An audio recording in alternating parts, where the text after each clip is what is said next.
Episode की शुरुआत होती है जेनीज यानी जिन्नों की उत्पत्ति की कहानी से। कहा जाता है कि भगवान ने उन्हें थर्सडे के दिन बनाया था, यानी उस दिन के बाद जब फरिश्ते बनाए गए थे। जिन्नों को अपार शक्ति और सामर्थ्य दी गई थी, लेकिन उस ताकत के साथ आया था घमंड। उनका अहंकार इतना बढ़ गया कि उन्होंने खुद भगवान की जगह लेने की इच्छा कर ली। फिर एक भीषण युद्ध छिड़ गया भगवान और जिन्नों के बीच, जो पूरे 300 साल तक चला। लेकिन हर जिन्न उस युद्ध में शामिल नहीं हुआ था। कुछ जिन्नों ने शांति का रास्ता चुना और खुद को दियों, जार्स और रिंग्स में कैद कर लिया ताकि वे उस लड़ाई से बच सकें। जब वो महान युद्ध आखिरकार खत्म हुआ, भगवान ने तय किया कि वो जिन्नों की जगह एक नई रचना बनाएंगे, और तब उन्होंने मनुष्य को बनाया। उस पल से मनुष्य बन गए भगवान की चुनी हुई रचना। भगवान ने आदेश दिया कि अब सभी फरिश्ते और जिन्न इंसानों के आगे झुकेंगे। हर कोई मान गया सिवाय एक जिन्न के। वो जिन्न झुकने से इनकार कर देता है। सजा के तौर पर भगवान उसे स्वर्ग से निकाल देते हैं और नरक में फेंक देते हैं। वो जिन्न भगवान से कहता है कि वो साबित करेगा कि इंसान खुदगर्ज और लालची है। भगवान उसकी चुनौती स्वीकार कर लेते हैं, लेकिन एक शर्त रखते हैं। अगर कभी उस जिन्न को एक भी ऐसा इंसान मिला जो पूरी तरह निस्वार्थ हो, तो उस दिन भगवान उसे ऐसी सजा देंगे जो नरक से भी बदतर होगी। यहीं से शुरू होती है उस जिन्न की यात्रा। वो जिन्न एक दिए से दूसरे दिए, एक अंगूठी से दूसरी अंगूठी तक भटकता रहा। हर बार जो भी उसे आजाद करता, उसे वो 3 इच्छाएं पूरी करने का मौका देता। लेकिन हर इंसान वही चाहता था, ताकत, दौलत या बदला। हर बार जिन्न का दावा सही साबित होता गया। लेकिन एक दिन उसने एक छोटी सी लड़की से मुलाकात की, जो मरने से पहले भी अपनी खुशी नहीं बल्कि दूसरों की भलाई की दुआ मांग रही थी। वो वही पवित्र आत्मा थी जिसके बारे में भगवान ने कहा था। और उसी पल भगवान ने उस जिन्न को उसकी सजा दी। उसे धरती के गहरे नीचे एक दिए के अंदर हमेशा के लिए कैद कर दिया गया। सदियों तक वो जिन्न वही रहा। उसने कभी इंसानों के आगे सिर नहीं झुकाया, बस उस दिन का इंतजार करता रहा जब कोई और लालची इंसान उसका दिया पाएगा और वो फिर साबित कर सकेगा कि इंसान स्वार्थी है। उस जिन्न का नाम था इब्लिस, यानी शैतान या बुराई। और यहीं से असली कहानी शुरू होती है। हम मिलते हैं कायन से, एक जवान लड़की जो अपनी दादी के साथ रहती है। उसकी माँ ने उसे बचपन में छोड़ दिया था और तब से उसकी परवरिश सिर्फ उसकी दादी ने की थी। दादी के प्यार और सख्ती में कायन मजबूत, ठंडी और लगभग भावनाहीन बन चुकी थी। अब 20 साल बाद कायन कोरिया से दुबई जाती है अपनी माँ से मिलने के लिए। वो बताती है कि पिछले 10 सालों से वो हर दिन उसी रेस्टोरेंट में उसी टेबल पर बैठती रही, सिर्फ अपनी माँ की एक झलक देखने के लिए जो वहाँ काम करती थी।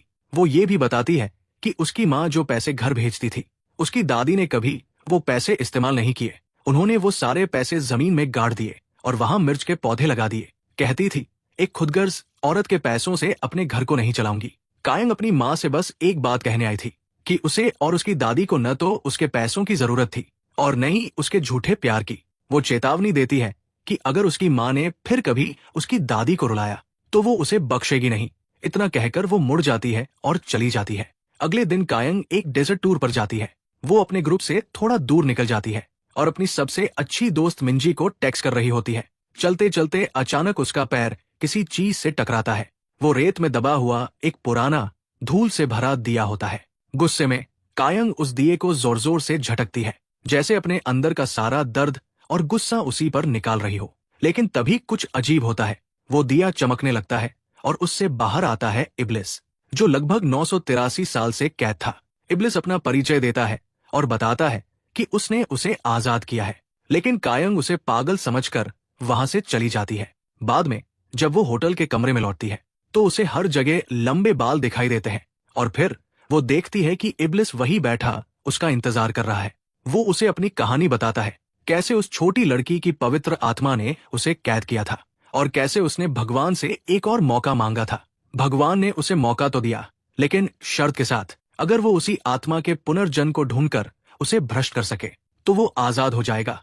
लेकिन अगर वो आत्मा हर जन्म में शुद्ध रही तो इब्लिस हमेशा के लिए मिटा दिया जाएगा। सदियों तक इब्लिस का नौकर उस आत्मा की तलाश करता रहा।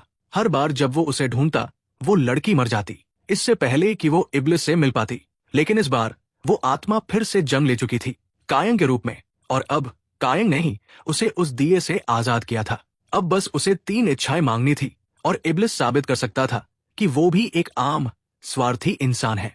लेकिन कायन इतनी आसानी से मानने वाली नहीं थी। उसने कोई भी इच्छा मांगने से इनकार कर दिया। वो हर बार उसे छोड़ने की कोशिश करती, कभी दिए को समुंदर में फेंकती, कभी बेचने की कोशिश करती, लेकिन इब्लिस हर बार लौट आता। आखिर में कायन को एक नया ख्याल आता है। वो इब्लिस से पूछती है, क्या तुम सच में उड़ सकते हो? इब्लिस मुस्कुराता है और उसे दुबई की सबसे ऊंची इमारत की छत पर ले जाता है। लेकिन कायन इंप्रेस नहीं होती। वो अचानक उसे धक्का दे देती है।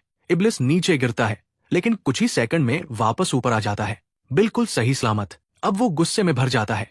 वो कायन का गला पकड़ लेता है और महसूस करता है कि ये लड़की कुछ अलग है, निडर, अडिग और बेखौफ। मौत सामने खड़ी है, फिर भी वो कोई इच्छा नहीं मांगती।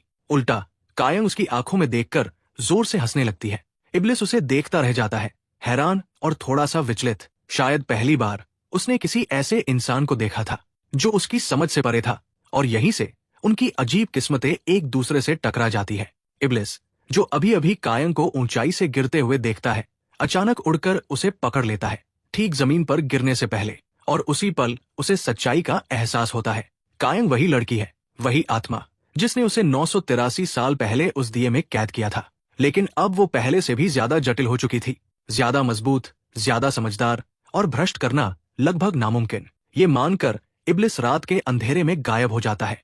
थोड़ी देर बाद वो अपने सेवक सेठ से मिलता है, जो इस वक्त एक अमीर शेख के साथ जैगुआर के रूप में घूम रहा होता है। सदियों बाद अपने मालिक को आजाद देखकर सेठ खुशी से झूम उठता है।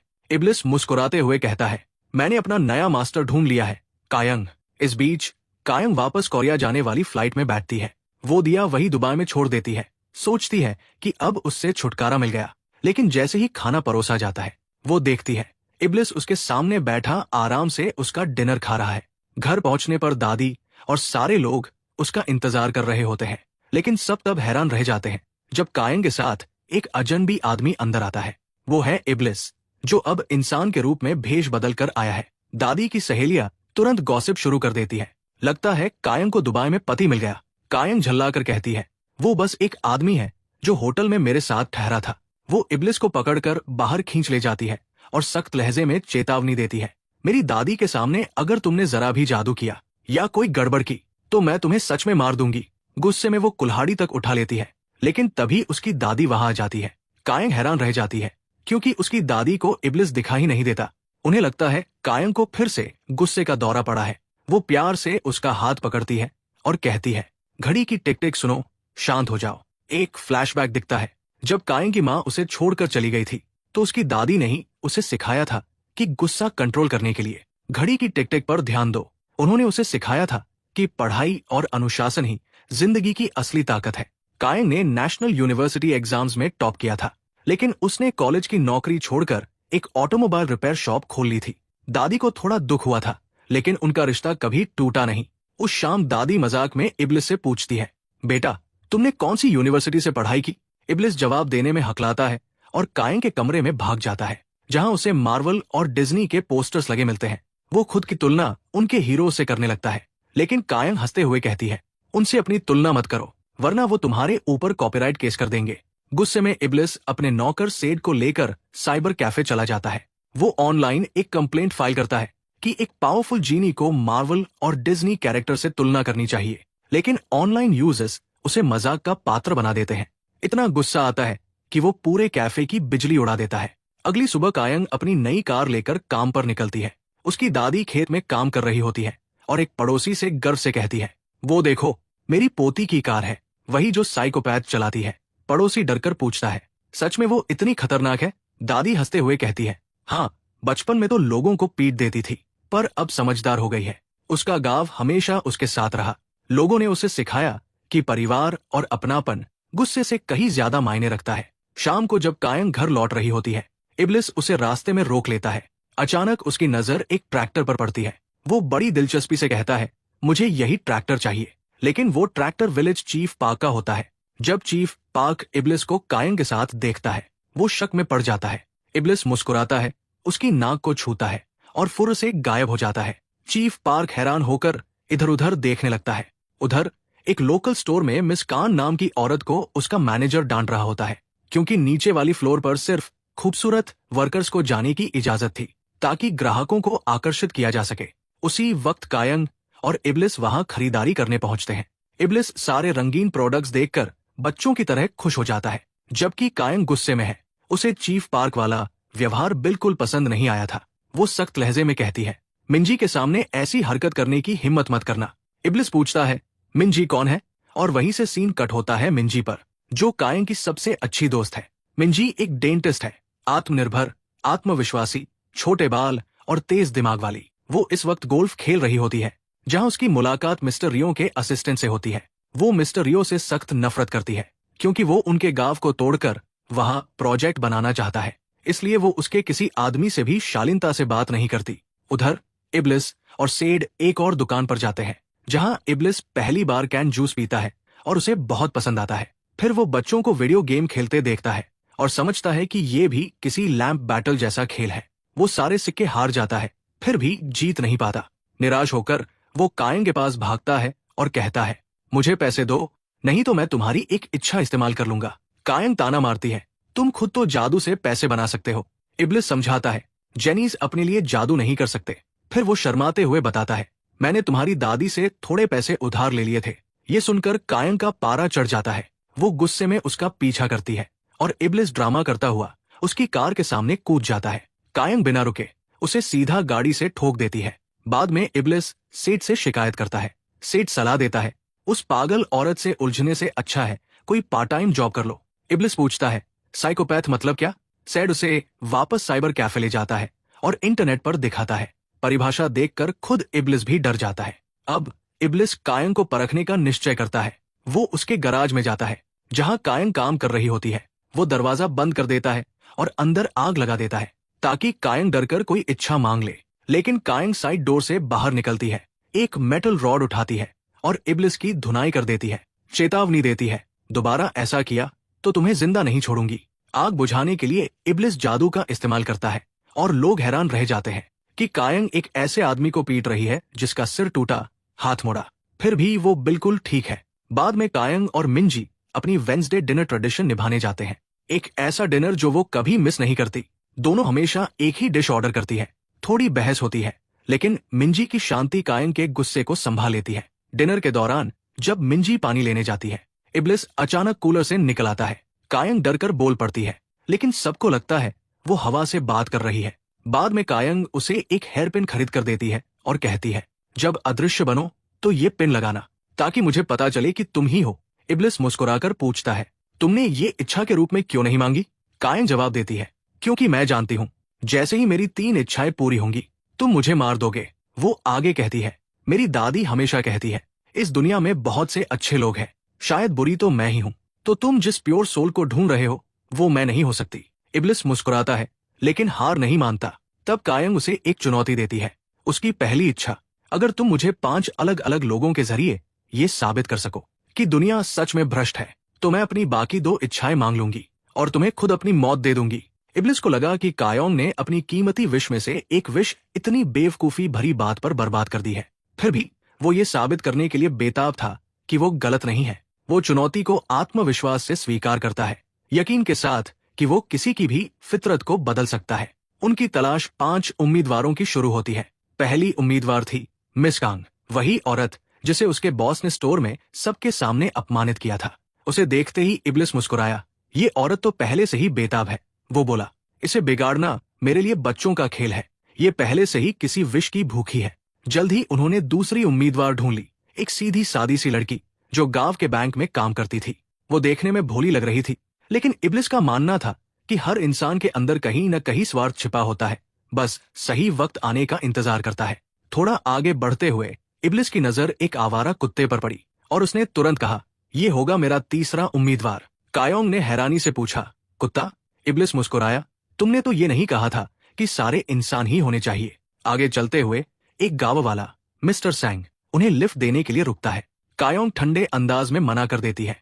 उसकी विनम्रता देखकर इब्लिस मुस्कुराता है और कहता है, ये होगा मेरा चौथा उम्मीदवार। आखिर में वो एक लोकल यूट्यूबर से मिलते हैं, एक खुशमिजाज आदमी जो अपनी पत्नी के साथ गांव में सिंपल कंट्री लाइफ रिकॉर्ड करने आया था। कायंग उसे पहचानती है और इब्लिस उसे 5वां और आखिरी उम्मीदवार घोषित कर देता है। इब्लिस आत्मविश्वास से खड़ा होकर कहता है, इंसान अपनी असली पहचान तब दिखाते हैं जब उन्हें कुछ हासिल करने की उम्मीद होती है। मैं साबित कर दूंगा कि हर एक इंसान स्वार्थी है। कायंग हल्के से मुस्कुराती है, और मेरे विश के बारे में क्या सोचते हो? इब्लिस उसे घूरता है और ठंडे लहजे में कहता है, तुम एक साइको हो। तुमने सिर्फ एक विश में 4 इंसानों और एक जानवर को पहले ही भ्रष्ट कर दिया है। तुम मुझसे भी ज्यादा खतरनाक हो। वो उसे याद दिलाता है कि वो कौन है, एक बुरा जिन्न जिसे कई लोग शैतान के नाम से जानते हैं। उस रात कायोंग एक अजीब सपना देखती है। वो खुद को सोने के ढेरों के बीच देखती है, चमकते अनगिनत सोने के सिक्के। वो सपना उसे बेचैन कर देता है। अगली सुबह इब्लिस घबराया हुआ अपने नौकर सादे को सब बताता है। शायद पहली बार उसे खुद पर शक होने लगता है। वो सोचने लगता है कि शायद उसे इस जन्म में कायोंग को नहीं हराना चाहिए। वो धीरे से बुदबुदाता है, शायद मैं उसे अगले जन्म में भ्रष्ट कर दूं। और वो उड़कर सागर की ओर निकल जाता है, थोड़ी राहत लेने। वो अपने मैजिक कारपेट पर बैठकर समुद्र के ऊपर लंच कर रहा होता है। तभी अचानक 2 फाइटर जेट्स उसे देख लेते हैं और उसे खतरा समझकर पीछा करने लगते हैं। घबराकर इब्लिस भागता हुआ वापस कायोंग के गांव लौट आता है। अब छिपे रहने के लिए वो एक नया प्लान बनाता है। सादे को कायोंग की रिपेयर शॉप में पार्ट टाइम जॉब पर भेज देगा ताकि वो उस पर नजर रख सके। लेकिन प्लान तुरंत फेल हो जाता है, क्योंकि कायोंग को जल्दी ही पता चल जाता है कि सादे और इब्लिस पहले से एक दूसरे को जानते हैं। कायोंग के बारे में और जानने की जिज्ञासा में इब्लिस उसकी पिछली जिंदगियों में झांकने निकल पड़ता है।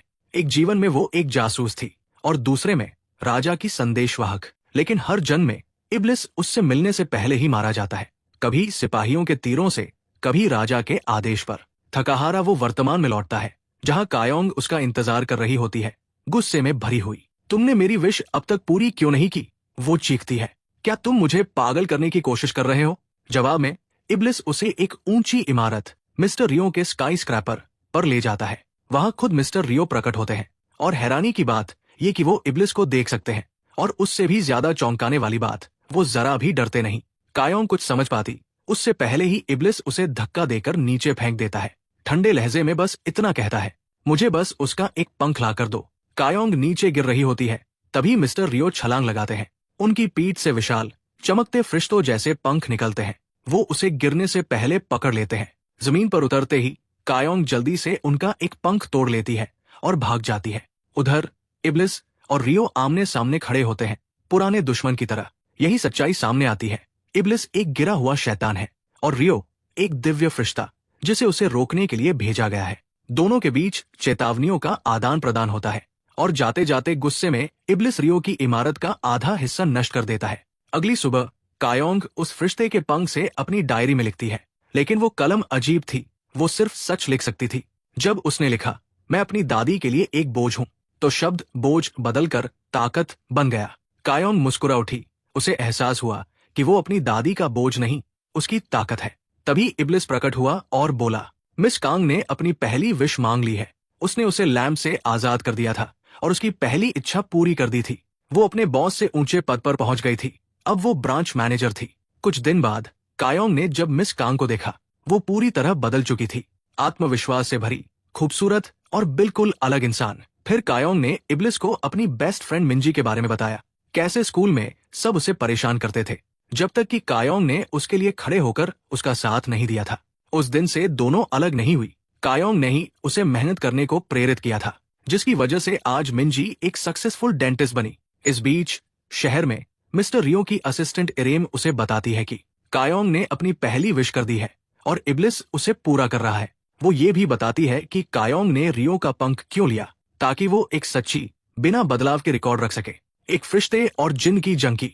रियो बाहर से शांत दिखता है, पर अंदर से दबाव में है, क्योंकि खुद भगवान ने उसे आदेश दिया था, अगर इब्लिस हार जाए तो रियो को उसका सिर काट देना होगा। लेकिन रियो खुद भी निश्चित नहीं था। कायोंग अनोखी थी, शायद खतरनाक भी। गांव में इब्लिस वीडियो गेम खेल रहा होता है, जब वो देखता है कि एक आदमी सड़क पर सिगरेट फेंक देता है। गुस्से में वो कहता है, उठाओ उसे। आदमी उल्टा उसे गाली देता है। इब्लिस तुरंत सादे को बुलाता है, जो एक खूंखार जगुआर में बदल जाता है और उस आदमी को डराकर जंगल की ओर भगा देता है। वहीं जंगल में सादे की मुलाकात एक उल्लू से होती है, जो असल में इरेम होती है, रियो की असिस्टेंट और उसकी पुरानी दोस्त। लेकिन उनकी बात ज्यादा देर नहीं चलती, क्योंकि चीफ पार्क और उसके लोग जंगली जानवर की तलाश में पहुंच जाते हैं। दोनों जल्दी से इंसानी रूप लेकर नाटक करते हैं कि वो किसी अम्यूजमेंट पार्क से आए विजिटर हैं। बाद में सादे इब्लिस को बताता है कि कायोंग की जिंदगी दोहरी है। वो अपनी रिपेयर शॉप तो चलाती है, पर हर महीने 4 दिन के लिए रहस्यमयी छुट्टी लेती है। उन दिनों में वो स्कूबा डाइविंग, हाइकिंग और कुछ बनाती रहती है अपने वर्कशॉप में। ताबूत, लेकिन वो किसी और के लिए नहीं, वो अपने लिए बना रही होती है। वो अपनी मौत की तैयारी कर रही होती है ताकि अपनी दादी के जाने के बाद वो भी शांति से जा सके। ये सुनकर इब्लिस और सादे दोनों डर जाते हैं। अगर कायोंग मर गई तो उनका मिशन खत्म हो जाएगा। उस दिन से इब्लिस खुद उसकी दादी की देखभाल करने लगता है, खाना बनाना, सफाई करना, बागवानी तक। सादे बताता है कि कायोंग उसके मरने के 983 साल पुराने किस्से के बारे में पूछ रही थी, लेकिन उसने कुछ नहीं बताया। दुर्भाग्य से कायोंग ने वो पूरी बात सुन ली थी। कुछ दिनों बाद वो अपने मनोचिकित्सक से मिलती है और फिर इब्लिस को डिनर पर ले जाती है ताकि तुम्हें दिखा सकूं कि आम इंसान कैसे जीते हैं, वो कहती है। इब्लिस पूछता है, क्या कोई जगह है जो तुम्हें सच में खुश करती है? कायोंग मुस्कुराती है और उसे शहर की सबसे ऊंची टॉवर पर ले जाती है। जब तुम पूरी अंधकार में ऊपर देखो तो वो सितारे नजर आते हैं जिन्हें शहर की रोशनी छिपा देती है। उसकी बातों से प्रभावित होकर इब्लिस पूरे शहर की लाइट्स बंद कर देता है। आसमान में हजारों सितारे चमकने लगते हैं। कायोंग चुपचाप उसकी ओर देखती है और उसे किस कर देती है। वो कहती है, मैं बस वही महसूस करना चाहती थी जो मिंजी ने एक बार कहा था, जब कोई तुम्हें सितारे देखने बुलाए तो इसका मतलब है वो तुम्हें किस करना चाहता है। लेकिन उसे कुछ महसूस नहीं होता, पर इब्लिस को होता है। वो उसे वापस किस करता है और उसी पल पूरे शहर की लाइट्स फिर से जल उठती है, पहले से भी ज्यादा चमकदार। एपिसोड की शुरुआत होती है कायोंग से, जो अपने मोहल्ले का सिक्योरिटी सिस्टम हैक कर रही होती है, लेकिन चोरी या जासूसी करने के लिए नहीं, बल्कि उस सीसीटीवी वीडियो को निकालने के लिए जिसमें उसने इब्लिस को किस किया था। दूसरी तरफ इब्लिस तो अब उससे डरा हुआ है। कायोंग हर जगह उसका पीछा कर रही है, बस उसे दोबारा किस करने के लिए। इतना डर जाता है वो कि एक ताबूत में छुप जाता है। लेकिन कायोंग तो कायोंग है, उसे वहां भी ढूंढ लेती है। इब्लिस समझाने की कोशिश करता है कि किसी जिन्न को किस करना इतनी आसान बात नहीं होती, इसके अपने कुछ नियम होते हैं। उधर कायोंग के गांव में बैंक की एक कर्मचारी चुपके से उसके अकाउंट का पासवर्ड हैक करने की कोशिश कर रही होती है। उसे शक होता है, आखिर एक छोटी सी वर्कशॉप चलाने वाली लड़की के पास इतना पैसा कैसे है। वो नोटिस करती है कि हर बार जब कायोंग बैंक आती है उसके पास एक नया महंगा हैंडबैग होता है। इसी बीच एक नया परिवार भी गांव में शिफ्ट होता है। घर पर इब्लिस टीवी ऑन करता है और परेशान हो जाता है। हर चैनल पर बस रोमांटिक के सीन चल रहे होते हैं। तभी दादी उसे पुकारती है और कल का मौसम पूछती है। इब्लिस को बुरा लग जाता है। वो बोलता है, इतने शक्तिशाली जिन्न को मौसम बताने के लिए बुला रही हो? दादी हंसते हुए कहती है, अरे मैं तुमसे नहीं, अपने एआई असिस्टेंट से बात कर रही थी। जिज्ञासु इब्लिस खुद एआई से बात करने की कोशिश करता है। वो पूछता है, कायोंग की हाल की सर्च हिस्ट्री दिखाओ। जो वो देखता है उससे उसकी हालत खराब हो जाती है। कायोंग इंटरनेट पर सर्च कर रही थी, इब्लिस को किस करने के लिए कौन सा मौसम सबसे अच्छा होता है। अब तो वो डर के मारे कांप जाता है। उसे लगता है कि कायोंग अब पागलपन की हद तक जुनूनी हो चुकी है। घबराया हुआ इब्लिस अपने साथी जिन्न सादे के पास जाता है, पर सादे मदद करने के बजाय मजाक करता है। कहता है, सदियों से चिराग में बंद रहे हो, पहले दांत तो साफ करवा लो, सर तो नहीं गए? इब्लिस चिढ़ तो जाता है, लेकिन मान भी लेता है और डेंटल क्लिनिक चला जाता है। जब पैसे देने की बारी आती है उसे एहसास होता है कि उसके पास पैसे ही नहीं है। क्लिनिक की हेड मिंजी उसे पहचान लेती है। वो कायोंग की सबसे अच्छी दोस्त होती है। वो हंसते हुए इब्लिस को सीधे कायोंग के पास ले जाती है। कायोंग गुस्से में खुद बिल भरती है और फिर इब्लिस को एक मुक्का जड़ देती है। थोड़ी देर बाद इब्लिस कायोंग की कार में बैठा अकेले शराब पी रहा होता है। तभी पुलिस आ जाती है। कायोंग तुरंत कार का इंजन चालू कर देती है ताकि लगे कि इब्लिस ड्राइव कर रहा है। पुलिस उसे पकड़ लेती है, लेकिन उससे पहले कि वो उसे ले जाए इब्लिस समय रोक देता है और वहां से भागकर दादी के साथ चेरी ब्लॉसम फेस्टिवल पहुंच जाता है। फेस्टिवल में एक चोर उससे टकराता है और उसका हेयर पिन चुरा लेता है। वो चोर अपने गैंग के पास भागता है, जहां दो ग्रुपों में झगड़ा शुरू हो जाता है। इब्लिस टाइम रोक देता है, अपना हेयर पिन वापस लेता है और सबके हथियारों को फूलों में बदल देता है। रात को जब आसमान में आतिशबाजी हो रही होती है, वो जादू से कायोंग का नाम आसमान में लिख देता है। कायोंग अपने वर्कशॉप की खिड़की से उसे देखती है और मुस्कुरा देती है। उधर मिस्टर रयो कायोंग से मिलने आते हैं। वो बताते हैं कि वो उसे इसलिए देख रहे थे ताकि इब्लिस जीत न सके। उनका मिशन साफ है, अगर इब्लिस हार गया तो रयो को उसका सिर काटना होगा। कायोंग अपने गुस्से को छिपा लेती है, लेकिन उसके दिल में इब्लिस के लिए अचानक थोड़ी ग्लानि महसूस होती है। दूसरी ओर इब्लिस एक बार में मिंजी से मिलता है। दोनों साथ पीते हैं।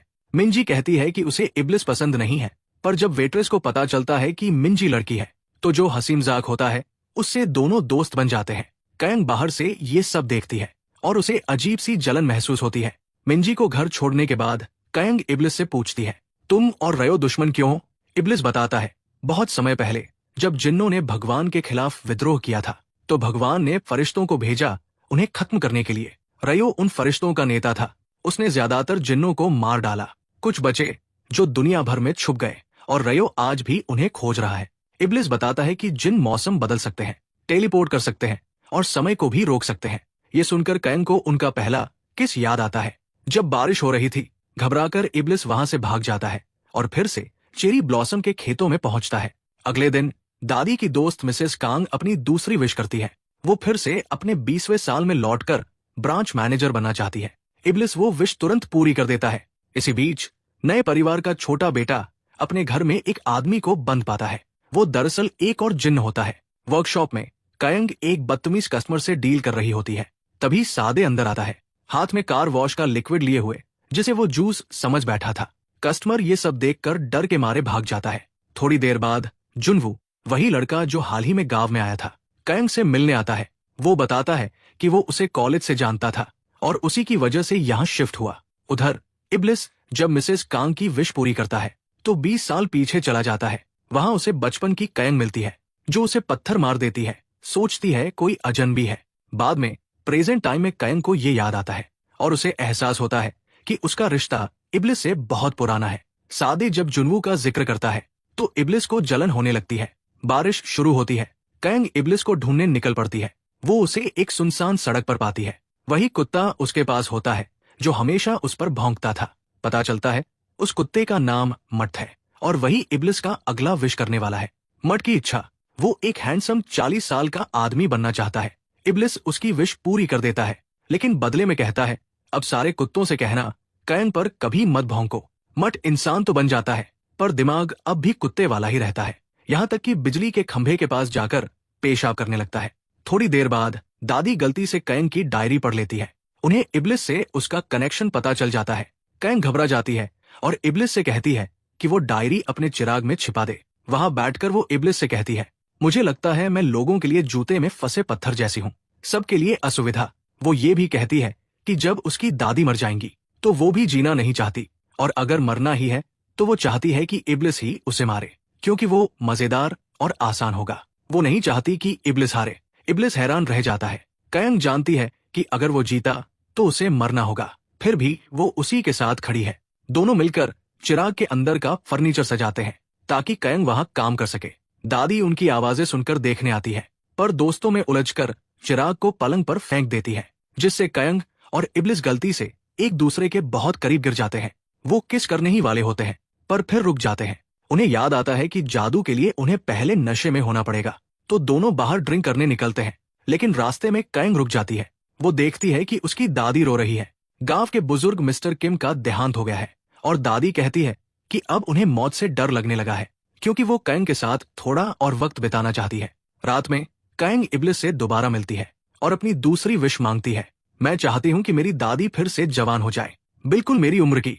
इब्लिस स्तब्ध रह जाता है। कायंग की पहली विश खुद के लिए नहीं थी और अब दूसरी भी अपने लिए नहीं है। अब बस एक आखिरी विश बाकी है, जो इब्लिस के लिए उसकी आत्मा को भ्रष्ट करने का अंतिम मौका है। वो इब्लिस से कहती है कि उसकी दादी को अभी जवान मत बनाना। वो चाहती है कि ये बदलाव ठीक 72 घंटे बाद हो। उसके दिमाग में कोई प्लान है। अगले ही पल वो अपनी दादी को हवाई के टिकट्स देकर सरप्राइज करती है। कहती है, हम 2 दिन बाद निकलेंगे। दादी खुशी से झूम उठती है और पूरे गांव में खबर फैला देती है। हर किसी को बताती फिरती है कि वो अपनी पोती के साथ हवाई जा रही है। ये बात मिसेस कांग की सास तक पहुंच जाती है। वो मिसेस कांग को डांटती है। कहती है, ब्रांच मैनेजर बनने के बाद से तुमने अपने घर की तरफ ध्यान देना छोड़ दिया है। और सच में जब मिसेस कांग अपनी बेटी के हॉस्टल पहुंचती है तो कमरा खाली मिलता है। पता चलता है कि उनकी बेटी अपने बॉयफ्रेंड के साथ रहने लगी है और कॉलेज भी छोड़ दिया है। टूटी हुई मिसेस कांग को अपने फैसले पर पछतावा होता है। उसी वक्त इब्लिस प्रकट होता है। वो याद दिलाता है कि उसके पास एक आखिरी विश बाकी है जिससे वो सब ठीक कर सकती है। लेकिन जैसा कि वो हमेशा कहता है, इंसान स्वार्थी होता है और वैसा ही होता है। मिसेस कांग अपनी आखिरी विश दूसरों पर बर्बाद नहीं करना चाहती। इधर 72 घंटे पूरे होते हैं और कांग की दूसरी विश पूरी हो जाती है। दादी अचानक जवान हो जाती है। शुरुआत में तो वो सदमे से बेहोश हो जाती है, पर जब होश आता है और आईने में खुद को देखती है तो यकीन नहीं होता। फिर खुशी खुशी कांग की अलमारी खोलती है। कहती है, अब नई उम्र है तो कपड़े भी नए चाहिए। कांग हैरान रह जाती है। सोचती है वो सच में अपने जमाने की सबसे खूबसूरत लड़की रही होंगी। उधर मिस्टर रयो को कयंग की विश के बारे में पता चलता है।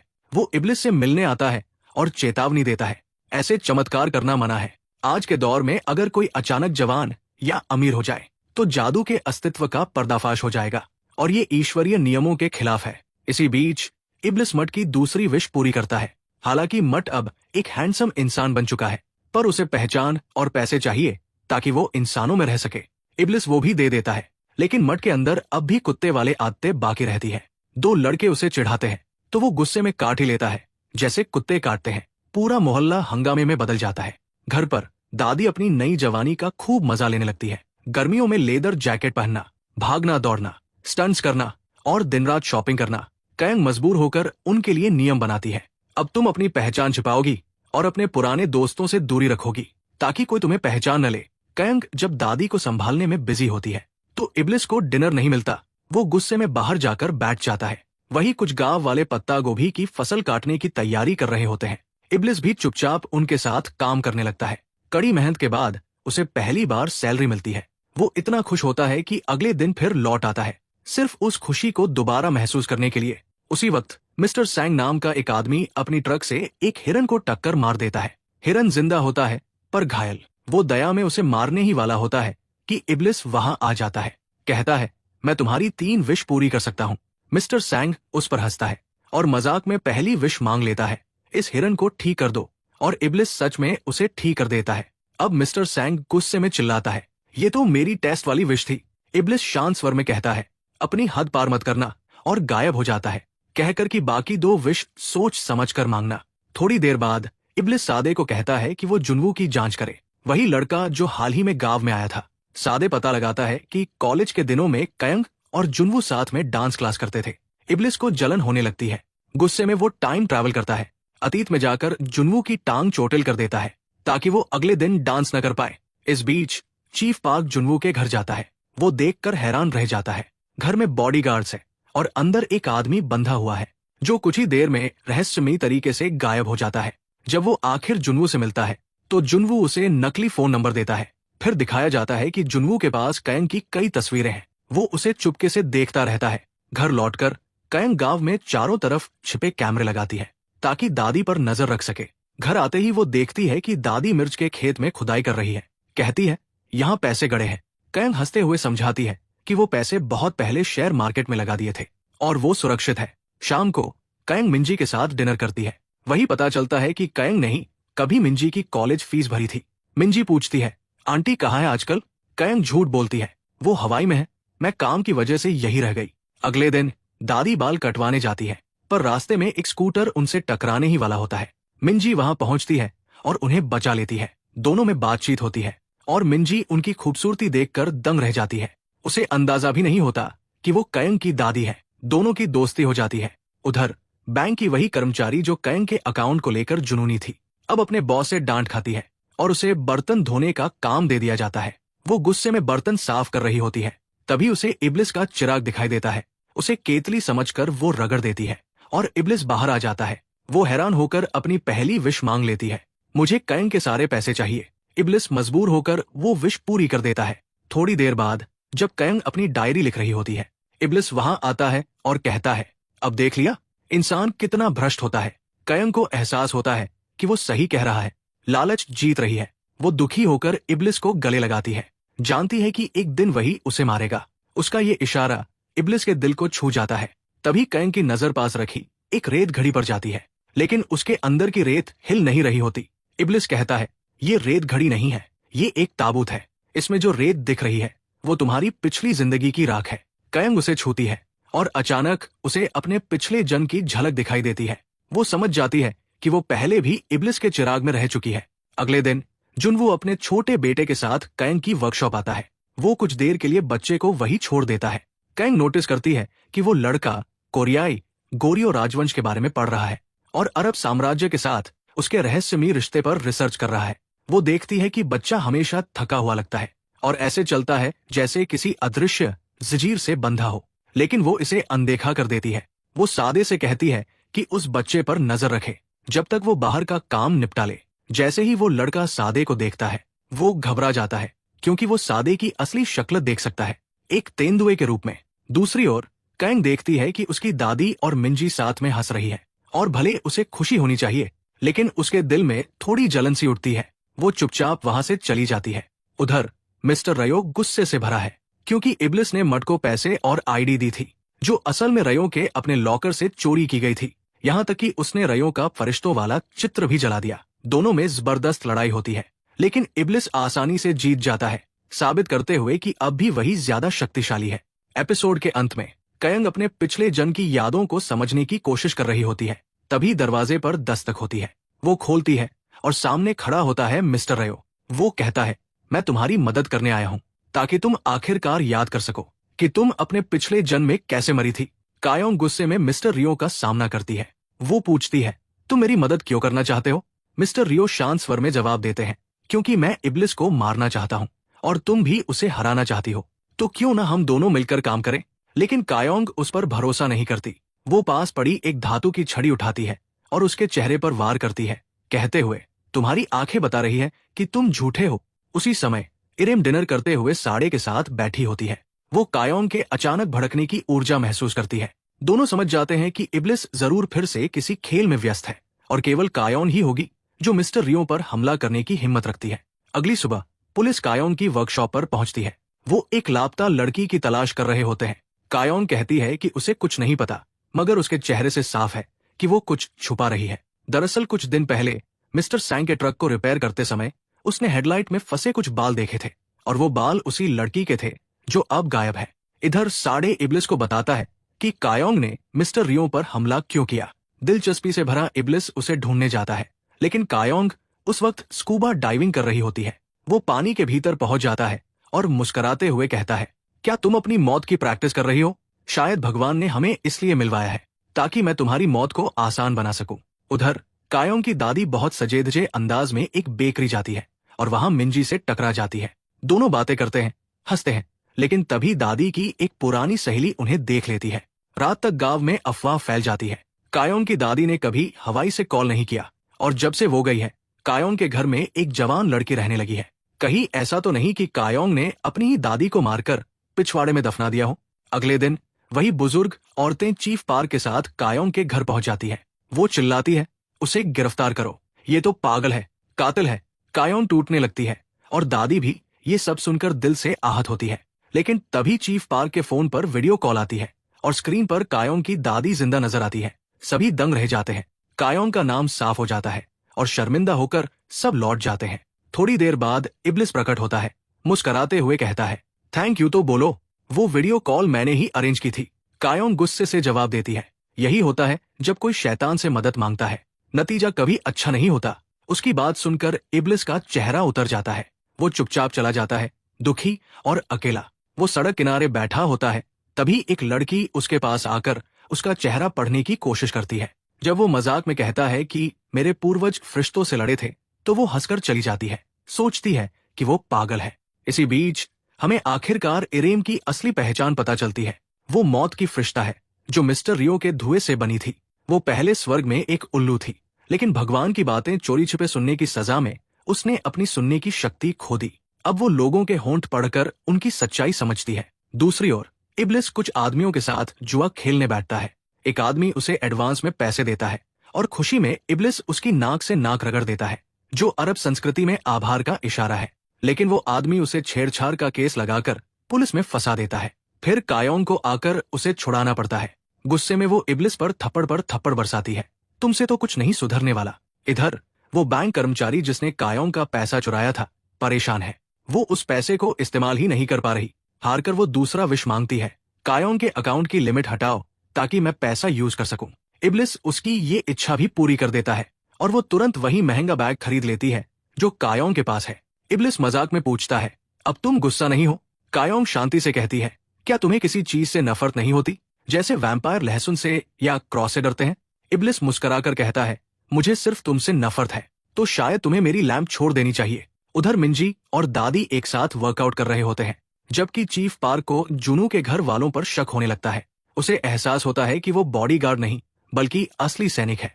रात को इब्लिस का छोटा दोस्त संगह्योक उसके पास आता है। उसके हाथों पर चोट के निशान है।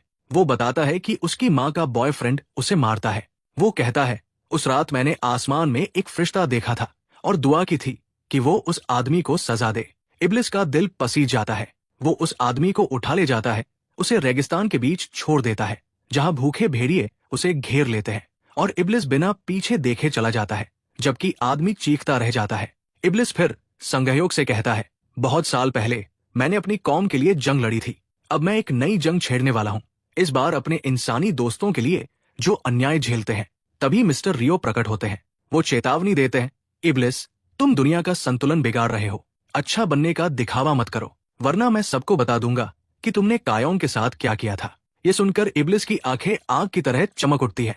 उधर कायोंग अपने कमरे में बैठकर इब्लिस की लैंप की जांच करती है।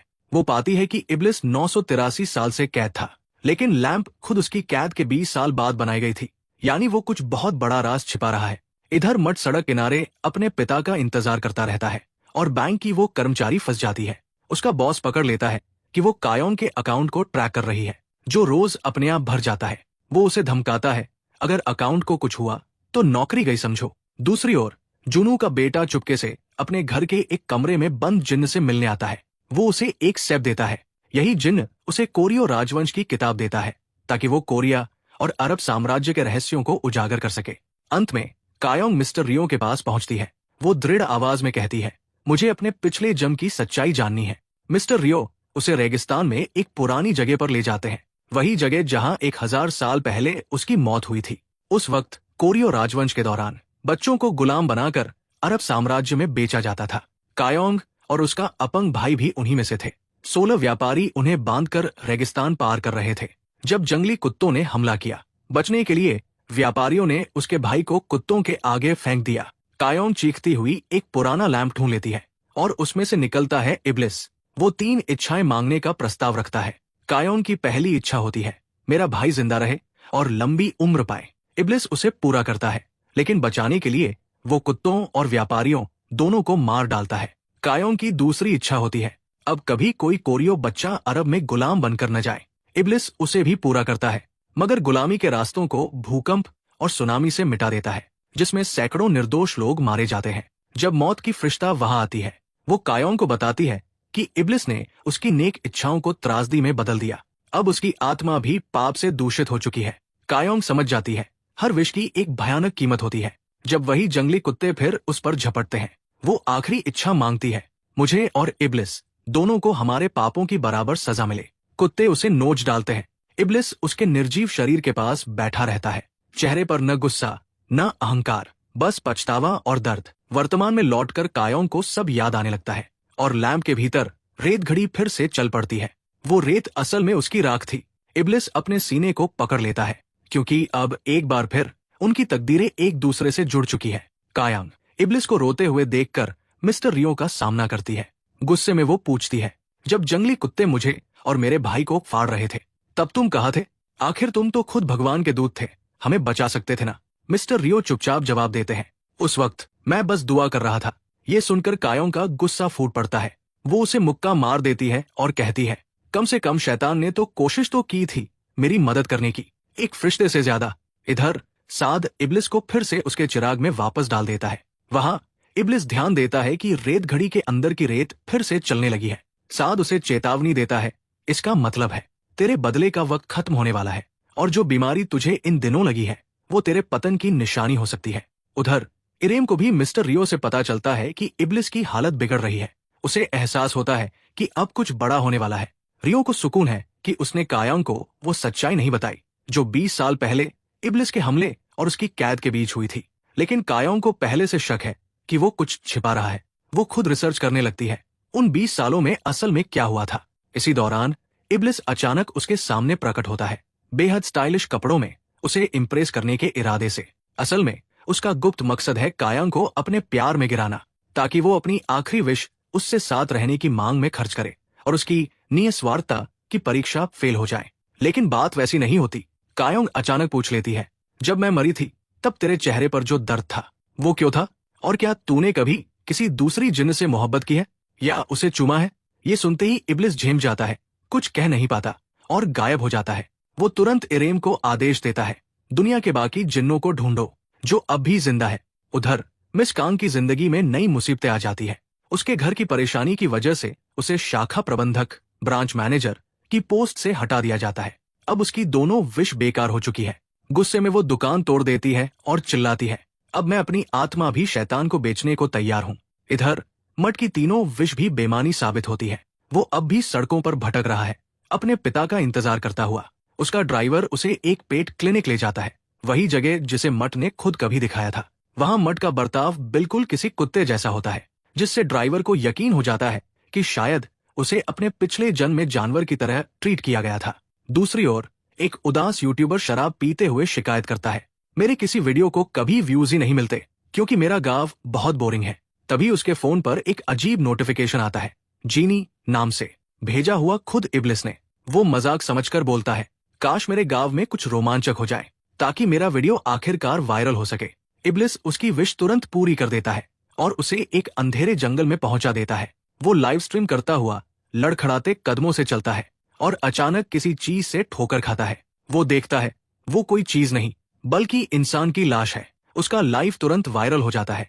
रातों रात अगली सुबह पूरा गांव उस लाश की चर्चा से गूंज उठता है। कई लोग शक जताते हैं कि ये सब साइको कहलाने वाली कायंग ने किया होगा, पर मिंजी तुरंत उसका बचाव करती है। सब गॉसिप करने वालों को अपनी क्लिनिक से बाहर निकाल देती है, यहाँ तक कि कायंग की दादी भी वो अफवाहें सुनकर रोने लगती है।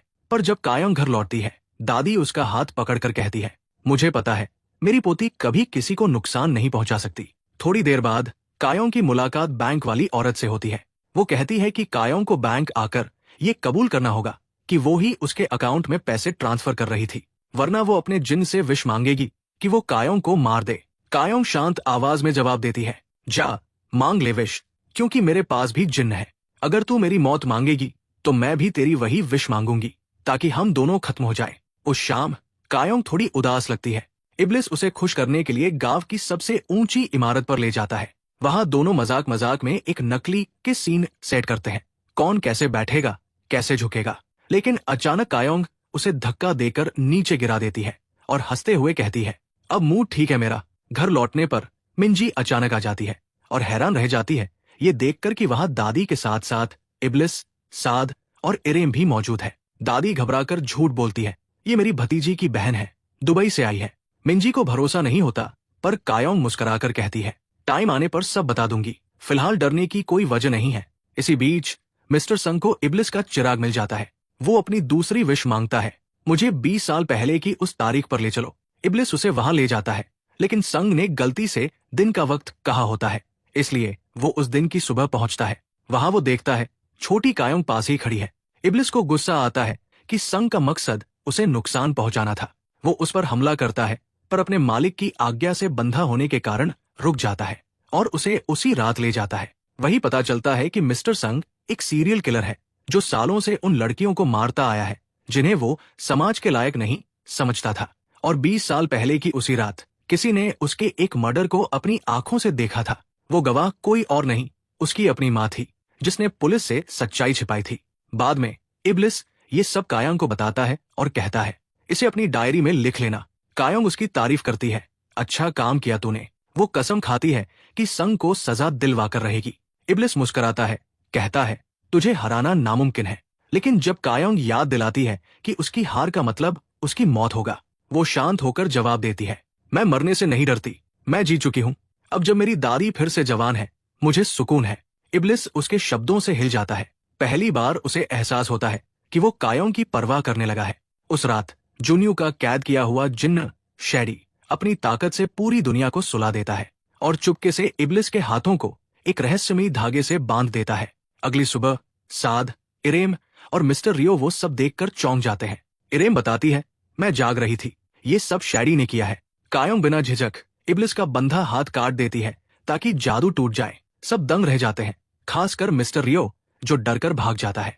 इसके बाद इब्लिस रियो से शैडी की सच्चाई जानने के लिए भिड़ता है। फरिश्ते झूठ नहीं बोल सकते, इसलिए रियो मान जाता है और बताता है, शैडी का असली मालिक वही बच्चा है जिसे तूने सदियों पहले अमर बना दिया था, कायंग की फरमाइश पर। उसका नाम था हुनबिश। इब्लिस का चेहरा सख्त पड़ जाता है। उसे याद आता है वही छोटा बच्चा जिसे कायंग ने एक बार बचाया था। वो टाइम में पीछे जाता है और देखता है कि हुनबिश आज भी जिंदा है।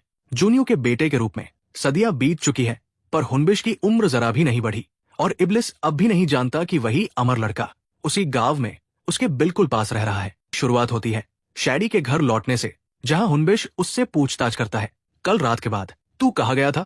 पूरी दुनिया को सुलाने के बाद तू गायब क्यों हुआ? डर के मारे हुनबिश का एक नौकर सच बोल देता है। वो कहता है, शैडी ने मुझसे कहा था कि उसे किसी से मिलने चुपके से बाहर ले चलो। हुनबिश गुस्से में उस नौकर को चोट पहुंचाता है और शैडी से सच निकलवाने की कोशिश करता है। आखिरकार शैडी मान लेता है, मैं इब्लिस से मिलने गया था। उसका कारण, ताकि जब इब्लिस जागे तो मेरी मदद के लिए आ सके। ये सुनकर हुनबिश काली हंसी हंसता है और कहता है, यही तो मैं चाहता था, तू इब्लिस को ढूंढे ताकि मैं कायोंग तक पहुंच सकूं। मेरा असली मकसद है कायांग को मारना, इब्लिस का मालिक बनना और फिर हर जिन्न और इंसान पर राज करना। शैडी डर जाता है और उसे उसके असली नाम से पुकारता है, खालिद। रुक जाओ, अगर इब्लिस को पता चल गया तो वो तुम्हें कभी माफ नहीं करेगा। इधर कायोंग इब्लिस से पूछती है, आखिर ये खालिद है कौन? लेकिन इब्लिस खुद नहीं जानता। कायोंग को ये नाम अपने सपनों से याद है, जहां वो बार बार एक बच्चे को देखती है जो कालीन बुन रहा होता है, और वो बच्चा है खालिद। वो कुछ आजमाने का फैसला करती है। वो फिर से वही रहस्यमयी धागा इब्लिस के हाथ में बांध देती है। पहले जो धागा सफेद था अब खून से काला हो चुका है, और इसी से उसे पता चलता है कि वो धागा सिर्फ किसी जिन्न को बांध सकता है और उसे तोड़ने की ताकत सिर्फ उसी में है, किसी आम इंसान में नहीं। उधर जूनियो अब भी सहमा हुआ है, क्योंकि उसने हुनबिश का असली रूप देख लिया था। वो उल्टियां करता रहता है, जैसे कुछ अंदर से हिला गया हो। हुनबिश का नौकर बताता है, हम सब अनाथ हैं, जिन्हें उसने पाला है पिता की तरह, इसलिए हम उसकी हर बात मानते हैं, और अब तुझे भी माननी होगी। जो भी उसके माता पिता बनने की कोशिश करता है आखिर में उसी के कब्जे में चला जाता है। गांव में दादी और मिंजी एक कॉफी शॉप में मिलती है। मिंजी प्यार से पूछती है, क्या कायोंग के घर में कुछ गलत चल रहा है? दादी मना कर देती है और मिंजी उन पर यकीन कर लेती है। दोनों साथ कॉफी पीती है और धीरे धीरे मिंजी को दादी के लिए भावनाएं होने लगती है। उसे पता ही नहीं कि वो कायोंग की असली दादी है, कोई मेहमान नहीं। फिर कायोंग मिस्टर संग से मिलने जाती है और उसे उसकी कार की हेडलाइट से मिला एक सुनहरा बाल दिखाती है। शांत लहजे में कहती है, मुझे पता है, जंगल में मिली लाश और वो गुमशुदा लड़की, दोनों का जिम्मेदार तुम हो, क्योंकि तुम एक सीरियल किलर हो। मिस्टर संग घबराता है और पूछता है, क्या तुम किसी के साथ आए हो? कायोंग इब्लिस का जिक्र नहीं करती, बल्कि मुस्कुराकर कहती है, तुम बहुत दिलचस्प आदमी हो। हमारे बीच एक समानता है, हम दोनों साइकोपैथ हैं। फर्क बस इतना है कि अगर मैं किसी को मारूं तो सबूत कभी नहीं छोड़ती। उसकी बातों में फंसकर मिस्टर संग एक सौदा पेश करता है, अगर मैं अपने सारे सबूत मिटा दूं तो अगला मर्डर करने में तू मेरी मदद करेगी। बाद में जब कायोंग घर लौटती है, इब्लिस नाराज होकर पूछता है, तूने उसे पुलिस के हवाले क्यों नहीं किया? कायोंग समझाती है, अगर उसे गिरफ्तार करवाऊंगी तो वो अपनी आखिरी विश से भाग जाएगा, इसलिए मैं उसे खुद अपनी आखिरी विश इस्तेमाल करने दूंगी। वो टाइम में पीछे जाएगा और उसी वक्त तू भी वहां जाकर मेरी डायरी देगा, ताकि मैं मर्डर को रोक सकूं उससे पहले कि वो हो। इब्लिस उसकी प्लानिंग देखकर हैरान रह जाता है, तेरी चाल तो गजब की है। लेकिन तभी कायोंग पूछती है, तूने ये क्यों छिपाया कि तू मेरी मौत के 20 साल बाद चिराग में कैद हुआ था? मतलब तुझे मेरी वजह से सजा नहीं मिली? इब्लिस चुप हो जाता है, धीरे से कहता है, मुझे कुछ याद नहीं, वो 20 साल कहाँ थे मैं खुद नहीं जानता। उसी वक्त साद आता है। वो बताता है कि इब्लिस के खून से उसने हुनबिश की लोकेशन पता कर ली है, वो दुबई में है। सच जानने के लिए इब्लिस कायोंग को साथ लेकर वहां जाने का फैसला करता है और दादी व मिंजी को भी साथ ले जाता है उनकी सुरक्षा के लिए। एयरपोर्ट पर मिंजी की मुलाकात उसकी पुरानी गर्लफ्रेंड से हो जाती है। एक पल को उसका दिल भर आता है। दुबई पहुंचकर इब्लिस और कायोंग एक जिन से मिलते हैं जिसका नाम है जिन्निया। वो बताती है कि वो इब्लिस की प्रेमिका थी, क्राइस्ट से भी सदियों पहले। कायोंग हैरान रह जाती है जब जिन्निया उसे पहचान लेती है। ईर्ष्या में भरी कायोंग वहां से चली जाती है। उसे लगता है इब्लिस यहाँ फ्लर्ट करने आया है, पर असल में इब्लिस शैडी के बारे में जानने आया था। जिन्निया बताती है, शैडी ने एक इंसान औरत से शादी की थी। उनका बेटा आधा जिन्न आधा इंसान था, वही लड़का जो कालीन बुनता था। इब्लिस सोच में पड़ जाता है, लेकिन कायोंग को उसने कैसे पहचाना जबकि वो तो 8 साल की उम्र में मर गई थी? जिन्निया गलती से बोल पड़ती है, कायोंग ही वजह थी जिसके चलते तूने वो 20 साल की यादें खो दी। फिर अचानक चुप हो जाती है, मुझे आगे कुछ नहीं कहना, मना है। उधर मिस्टर रियो की मुलाकात होती है इब्लिस के भाई से, ज़ारा नाम का जिन्न जो इंसानी आत्माओं से फूल उगाता है। 1000 साल पहले उसने एक गलती की थी जिससे उसका पूरा बाग नष्ट हो गया। सिर्फ एक फूल बचा जिसे वो अब तक संभाल रहा है।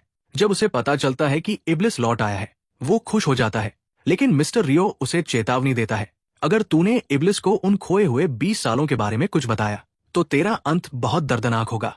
फिर वो इरेम को सजा देता है, उसकी आवाज छीन लेता है, क्योंकि उसने इब्लिस को जिन्निया तक पहुंचने में मदद की थी। इधर मिंजी दादी से कहती है, कायों को दवा की जरूरत नहीं है, वो सिर्फ दिखावे के लिए लेती है ताकि आप चिंतित न हो। दादी भावुक हो जाती है और स्नेह से मिंजी को उसके पसंदीदा हील्स गिफ्ट करती है। दुबई में इब्लिस एक टूरिस्ट साइट पर जाता है, जहां एक पुरानी तलवार पत्थर में धंसी हुई है। कहते हैं सदियों पहले एक विदेशी ने गुस्से में वही तलवार वहां गाड़ दी थी, और उस विदेशी का नाम था इब्लिस। अब तक कोई उसे निकाल नहीं सका था, लेकिन जब इब्लिस उस पर हाथ रखता है, समय रुक जाता है और वो बड़ी आसानी से तलवार निकाल लेता है कायों की आंखों के सामने। पर उसे अब भी याद नहीं आता कि उसने वो तलवार वहां क्यों छोड़ी थी। कायों के सवाल टालने के लिए वो बात बदल देता है और पूछता है, मिंजी की एक्स गर्लफ्रेंड कैसी थी? कायों हंसते हुए कहती है, मिंजी ने उससे ब्रेकअप इसलिए किया क्योंकि वो हमारी साइकोपैथ फ्रेंडशिप झेल नहीं पाई। अगले दिन कायों दादी को चुपके से उनकी बेटी यानी कायों की माँ से मिलवाने ले जाती है। दूर से उसे देखकर दादी की आंखों से आंसू बहने लगते हैं। ममता और तड़प दोनों उमड़ पड़ते हैं। उधर कोरिया में मिस कांग अपनी आखिरी विश मांगती है। उसे याद आता है इब्लिस की वो कहानी, जहां एक आदमी ने इब्लिस को 72 साल तक रखा था और फिर विश मांगी थी कि वो अपनी पिछली 2 विश भूल जाए। वो वही मांग दोहराती है, पर इब्लिस मुस्कुराता है और कहता है, अगर मैंने वो विश कभी पूरी की होती तो क्या मुझे वो कहानी याद रहती? बहुत देर से सही, पर मिस कांग समझ जाती है वो फिर से धोखा खा चुकी है। जब कायों को ये पता चलता है, वो इब्लिस को छेड़ती है, लगता है इस बार मैं तुझसे हार जाऊंगी। फिर पूछती है, लोग कभी अपनी आखिरी विश के बाद एक और मौका मांगते हैं क्या? इब्लिस नरम आवाज में कहता है, जब उनकी आखिरी विश पूरी हो जाती है तो वो सब भूल जाते हैं, यहाँ तक कि अपने जिन्न से मिलना भी। कायों की आंखें नम हो जाती है, धीरे से कहती है, मैं तुझे कभी नहीं भूलना चाहती। उधर जब साद को पता चलता है कि इरेम की आवाज छीन ली गई है, वो गुस्से में मिस्टर रियो पर हमला कर देता है। दोनों की लड़ाई इतनी भयानक होती है कि वो धरती से आसमान तक जा पहुंचती है। थक चुके इब्लिस चिल्लाकर पूछता है, मैंने सदियों पहले तेरी एक पंख चुराई थी, तूने उसका क्या किया? रियो जवाब देने से इनकार करता है, पर एक हैरान करने वाला सच बता देता है। शैडी को उस अमर बच्चे ने गुलाम नहीं बनाया था, उसने खुद उसे अपना मालिक चुना था, क्योंकि वो अमर बच्चा हुनबिश दरअसल शैडी का बेटा है। ये सुनकर इब्लिस सन्न रह जाता है। शैडी का आधा इंसान बेटा तो बहुत पहले मर जाना चाहिए था। अगर वो अब भी जिंदा है तो इब्लिस को सच्चाई पता करनी ही होगी। इधर कायों ट्रैकिंग पर जाती है और पहाड़ की चोटी पर उसे जूनियो मिलता है। हुनबिश ने उसे भेजा है। वो पूछता है, तेरी विश पूरी हुई या नहीं? कायों जवाब नहीं देती और जूनियो उसे धक्का देकर खाई से नीचे गिरा देता है। गिरते हुए कायों पहली बार डर महसूस करती है, मरने का नहीं बल्कि खोने का। दादी को, मिंजी को और इब्लिस को। जैसे ही वो जमीन के करीब पहुंचती है, इब्लिस अचानक वहां प्रकट होता है और उसे बचा लेता है। वो कहता है, तू चाहती तो विश मांग लेती जिंदा रहने की। कायों की आंखों में आंसू है, धीरे से बोलती है, अगर मैं ऐसा करती तो तुझे खो देती और मैं तुझे भूलना नहीं चाहती। इब्लिस कुछ पल चुप रहता है, फिर पहली बार वो उसे अपने सीने से कसकर लगा लेता है। इब्लिस गुस्से में जुनऊ को उसी चट्टान से नीचे फेंक देता है। उधर मिस्टर रियो हनबिश से मिलने पहुंचता है और उसे चेतावनी देता है कि वो कायों के मामलों में दखल ना दे। वो कहता है कि कायों की आखिरी इच्छा किसी और के लिए इस्तेमाल होनी चाहिए, क्योंकि तभी वो इब्लिस को नष्ट कर सकता है। वो सदियों से इसी मिशन की तैयारी कर रहा था। वो किसी कीमत पर इब्लिस को नया मालिक नहीं मिलने देना चाहता था, खासकर हनबिश जैसा। उसी समय इब्लिस अपने भाई जहरा से मिलने जाता है, जो उसे शॉकिंग सच बताता है शैदी के बेटे खालिद के बारे में। खालिद आधा इंसान था और एक रहस्यमयी बीमारी से धीरे धीरे मर रहा था। अपने आखिरी दिनों में वो ऐसी कालीनें बुनता था जिनके धागे कभी टूट नहीं सकते थे, और हर दिन अपने पिता को कोसता था कि उन्होंने उसे कभी बचाया क्यों नहीं। एक दिन उसी गांव में शैदी की मुलाकात हनबिश से हुई, जिसमें अमर होने की शक्ति थी। अपने बेटे को बचाने के लिए शैदी ने जहरा की मदद से काले जादू का इस्तेमाल किया और हनबिश और खालिद की आत्माएं बदल दी। हनबिश उसी पल मर गया और खालिद ने उसकी अमर देह में जीना शुरू कर दिया। लेकिन इस पाप के कारण जहरा का खूबसूरत आत्मा बगीचा पूरी तरह नष्ट हो गया। सिर्फ एक फूल बचा, वो जो उसकी गलती का प्रतीक था, जो सदियों से मुरझाया नहीं। इधर मट नाम का कुत्ता आखिरकार अपने पुराने मालिक से मिलता है, जो अब अपने छोटे बेटे के साथ रहता है। खुशी से झूमते हुए मट समझ जाता है कि वो बच्चा अब भी उसे याद करता है। वो अपनी आखिरी इच्छा जताता है, वो फिर से एक कुत्ता बनना चाहता है, ताकि अपने परिवार के साथ आखिरी सांस तक रह सके। इब्लिस उसकी इच्छा पूरी करता है और मठ मुस्कुराते हुए फिर से कुत्ता बन जाता है, सड़क किनारे अपने मालिक का इंतजार करते हुए, पूंछ हिलाते हुए आखिरी बार। दूसरी तरफ दादी मिंजी के क्लिनिक जाती है, जहां उनका एक्सरे होता है।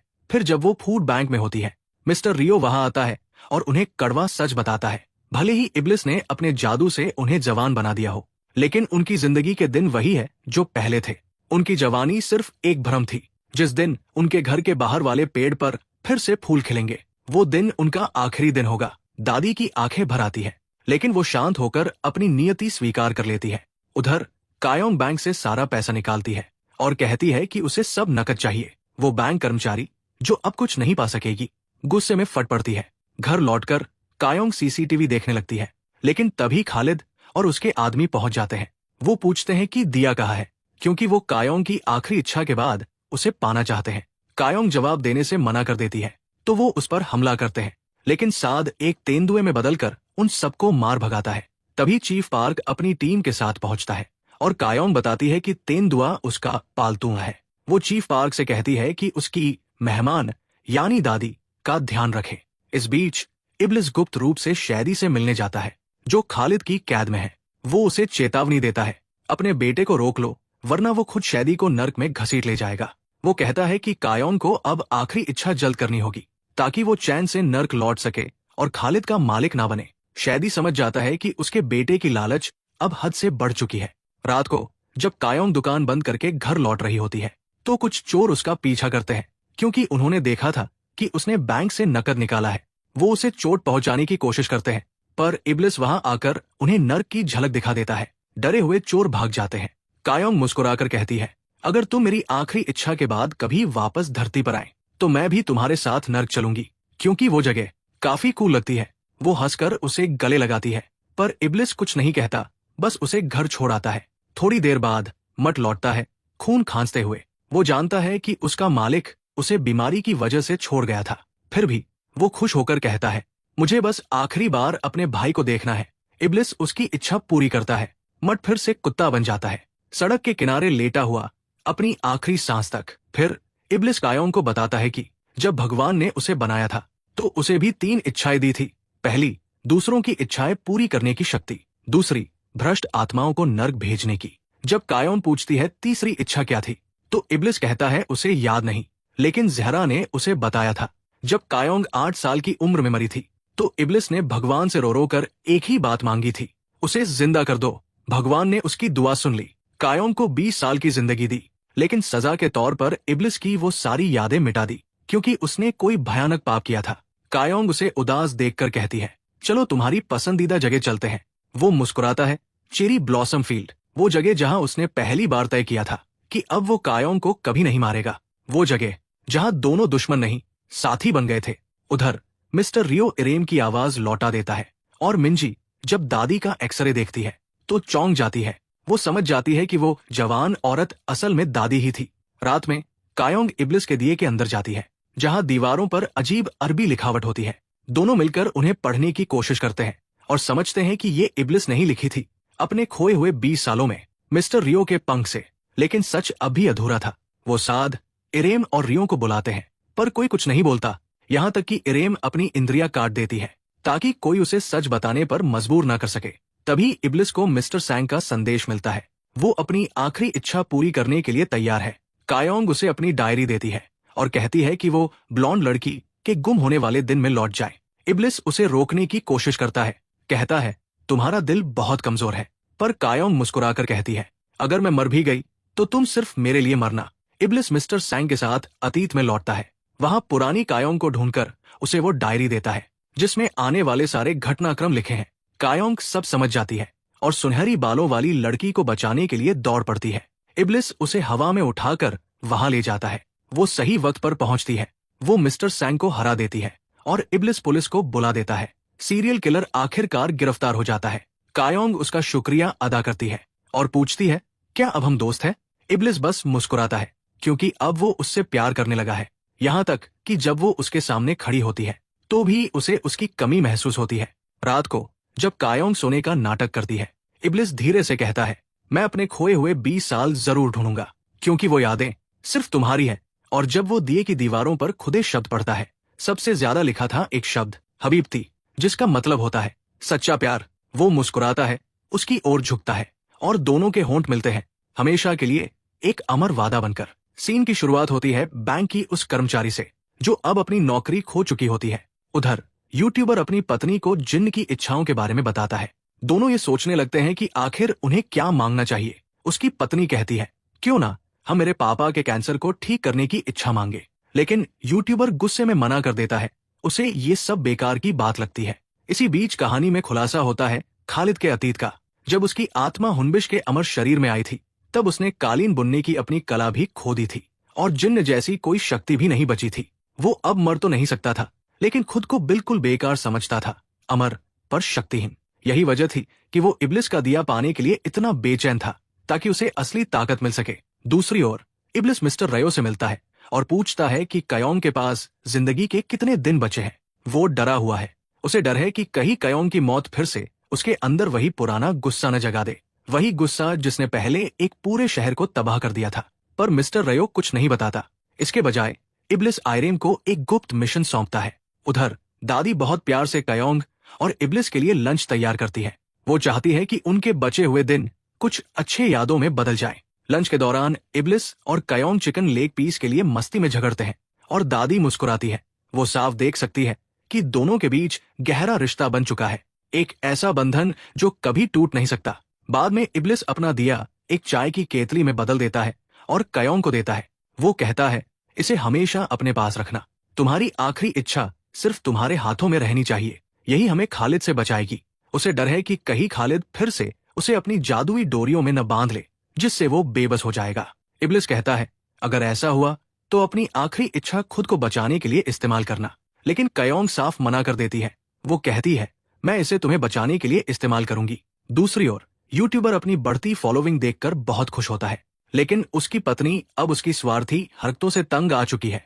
वो तलाक मांगती है और कहती है कि उसे जिन्न की एक इच्छा अपने पिता को बचाने के लिए चाहिए। यूट्यूबर गुस्से में चला जाता है, जबकि उसकी पत्नी उसका पूरा चैनल डिलीट कर देती है। वो कहती है, अगर इच्छाएं तुम्हारी है तो चैनल मेरा है।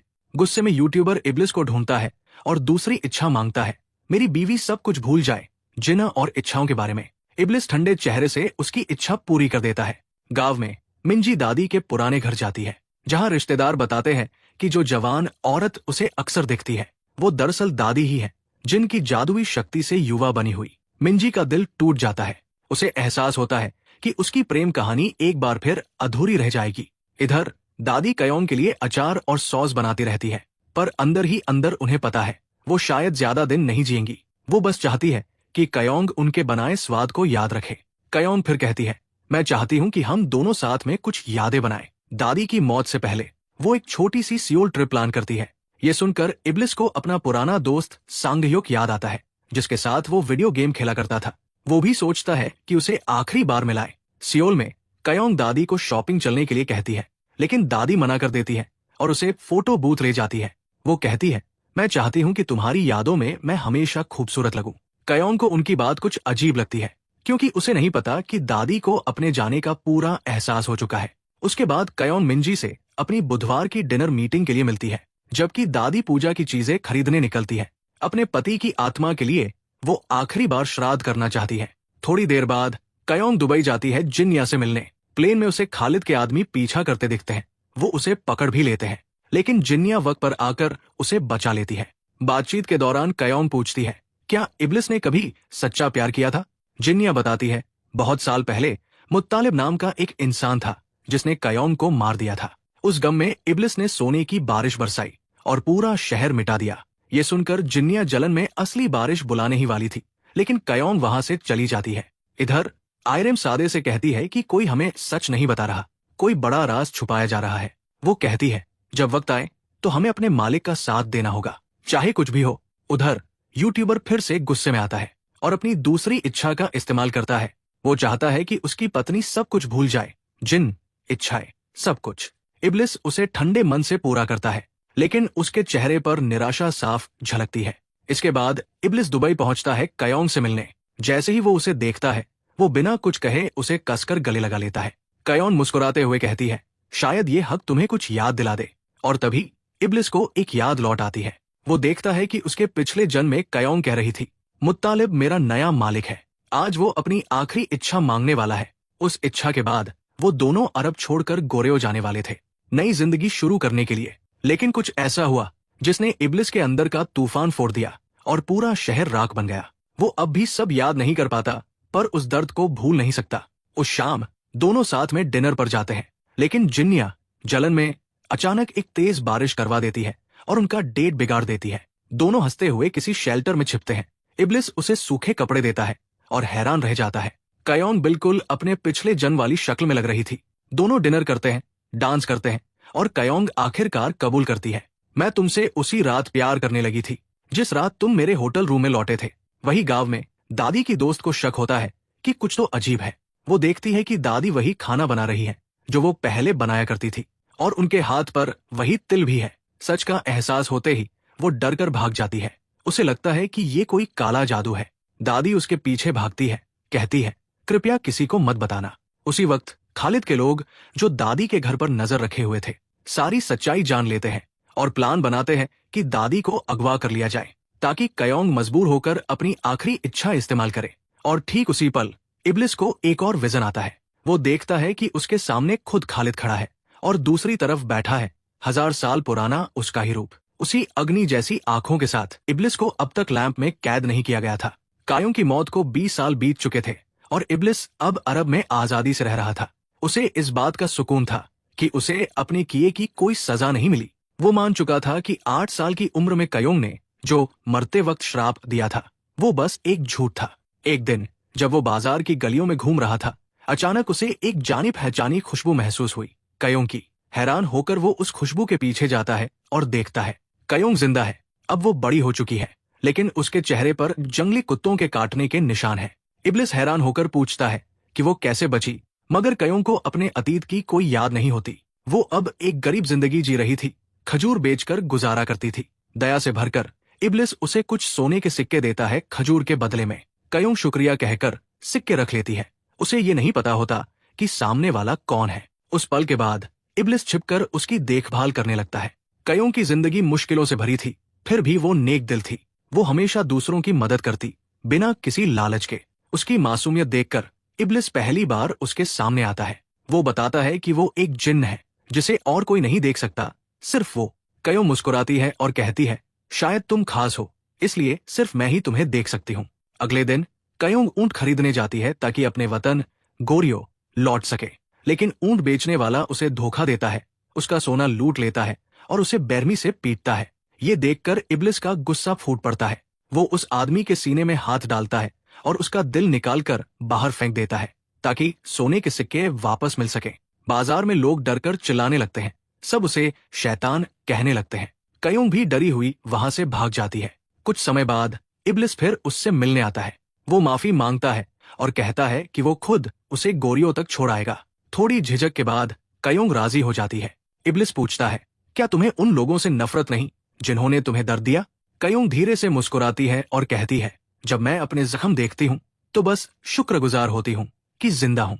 शायद खुदा ने मुझे किसी मकसद से बचाया है, बस यही काफी है। उसकी ये बातें सुनकर इब्लिस के दिल में पहली बार गिल्ट जागता है। उसे एहसास होता है कि वही उसकी तकलीफ की असली वजह था। कुछ दिन बाद कयोंग खालिद के पास दवा लेकर जाती है और उसी पल पहली बार खालिद इब्लिस को देख पाता है। वो उससे सौदा करने की कोशिश करता है, कहता है कि अगर वो उसे जिन्न बांधने वाली डोरी दे दे तो वो उसे ठीक कर देगा, लेकिन इब्लिस मना कर देता है। वो कहता है तुम्हारा आधा इंसानी रूप ही तुम्हारी सजा है। रात में इब्लिस देखता है कि कयोंग मोमबत्ती की रोशनी में कपड़ा सी रही है, वो ड्रेस जो वो गोरियों पहुंचकर पहनना चाहती है। इब्लिस उसे अपने लैंप के अंदर ले जाता है। अंदर की दीवारें रोशनी से चमक रही होती है। वो पूछता है तुम्हें गोरियों वापस क्यों जाना है? कयोंग मुस्कुराकर बताती है वहां चेरी ब्लॉसम्स है, मेरी सबसे पसंदीदा जगह। मैं उन्हें फिर से देखना चाहती हूँ। और यही वजह थी कि आज भी वर्तमान में इब्लिस को चेरी ब्लॉसम से इतना प्यार है। वो उसे आसमान के सितारे दिखाता है और कयोंग की एक ही ख्वाहिश होती है, घर जाना। अब तक इब्लिस पूरी तरह उससे मोहब्बत करने लगा था। वो मिस्टर रियो का पंख भी तोड़ देता है क्योंकि अब वो अपनी ड्यूटी पूरी करने के बजाय सारा वक्त लैंप के अंदर कयोंग के बारे में लिखने में बिताने लगा था। आखिरकार इब्लिस तय करता है कि वो कयोंग को लेकर गोरियो जाएगा, लेकिन जाने से पहले कोई उसका लैंप ढूंढ लेता है और उसका नया मालिक बन जाता है। इब्लिस जब देखता है कि वो कौन है तो दंग रह जाता है। वो मुत्तालिब था, वही आदमी जिसने 20 साल पहले कयोम और बाकी बच्चों की तस्करी की थी। मुत्तालिब इतने सालों से रेगिस्तान में भटक रहा था, सिर्फ इसलिए कि उसे लैंप मिल जाए ताकि वो इब्लिस को गुलाम बना सके और बदला ले सके। मुत्तालिब अपनी पहली 2 ख्वाहिशें मांगता है। पहली, मैं अरब का सबसे अमीर आदमी बनना चाहता हूँ, और दूसरी, जो भी मुझे नफरत से देखे वो दर्दनाक मौत मरे। इन दोनों ख्वाहिशों से चारों तरफ तबाही मच जाती है। लोग मरने लगते हैं, सब इब्लिस की ताकत से। एक दिन मुत्तालिब बाजार में कयों को देखता है। वो पहचान जाता है कि ये वही लड़की है जिसे उसने कभी बेचा था। वो उसे सोना फेंक कर कहता है, मेरे साथ चलो। लेकिन कयोंग इंकार करती है, कहती है, मैं अपनी मेहनत से कमाती हूँ और जल्द ही घर लौट जाऊंगी। उसकी बात से मुत्तालिब का अहंकार टूट जाता है। वो तय करता है कि उसकी आखिरी ख्वाहिश यही होगी, कयोंग हमेशा उसकी गुलाम बन जाए। इधर इब्लिस कयोंग के साथ जाने की तैयारी कर रहा था, खुश और बेखबर आने वाली तबाही से। तभी मुत्तालिब उसे बुलाता है और अपनी तीसरी ख्वाहिश बोलता है, मैं एक ऐसी औरत को हमेशा देखता रहना चाहता हूँ जो जिंदगी भर मेरी नजरों के सामने रहे। इब्लिस बिना समझे ये ख्वाहिश पूरी कर देता है। कुछ ही पलों बाद कयोंग उसे ढूंढते हुए वहां पहुंचती है। मुत्तालिब उसकी तरफ इशारा करता है और कहता है, वो ही है। इब्लिस सन्न रह जाता है। वो समझता है कि उसने क्या गलती कर दी है। वो कयोंग को बचाने की कोशिश करता है, लेकिन तभी खालिद अब हनबिश के शरीर में जिन बांधने वाली डोरी से उसके पैर बांध देता है। कयोंग उसे पहचानती है और मदद की गुहार लगाती है, मगर खालिद धोखा देता है। वो मुत्तालिब से कहता है, कयोंग इब्लिस से प्यार करती है, वो कभी तुम्हारी गुलाम नहीं बनेगी। गुस्से में अंधा होकर मुत्तालिब कयोंग को छुरा मार देता है, इब्लिस के सामने ही। इब्लिस बेबस होकर गांव वालों से चिल्ला चिल्लाकर कहता है, कोई मेरा मालिक बनो, मैं अपनी पहली ख्वाहिश से कयोंग को बचा लूंगा, तुम्हें बाकी 2 ख्वाहिशें दे दूंगा। लेकिन सब लालच में अंधे हो जाते हैं। एक आदमी लैंप उठाता है और कहता है, मुझे अनगिनत सोना चाहिए। और तभी आसमान से सोने की बारिश शुरू हो जाती है, इतनी जहरीली कि सबकी मौत हो जाती है। इब्लिस अपनी मोहब्बत को नहीं बचा पाता, वो खून के आंसू रोता है। कयोंग अपनी आखिरी सांसों में कहती है, मेरी आने वाली 4 जिंदगियों में मैं तुम्हें ढूंढ लूंगी और तुम्हें भी मुझे ढूंढना होगा। इतना कहकर वो मर जाती है और उसी वक्त इब्लिस को डोरी से आजाद कर देती है। गुस्से और दर्द में डूबा इब्लिस मुत्तालिब को तलवार से मार देता है। वो इतना तांडव मचाता है कि पूरा गांव तूफान में तबाह हो जाता है। उन मरे हुओं में हनबिश की रूह भी होती है।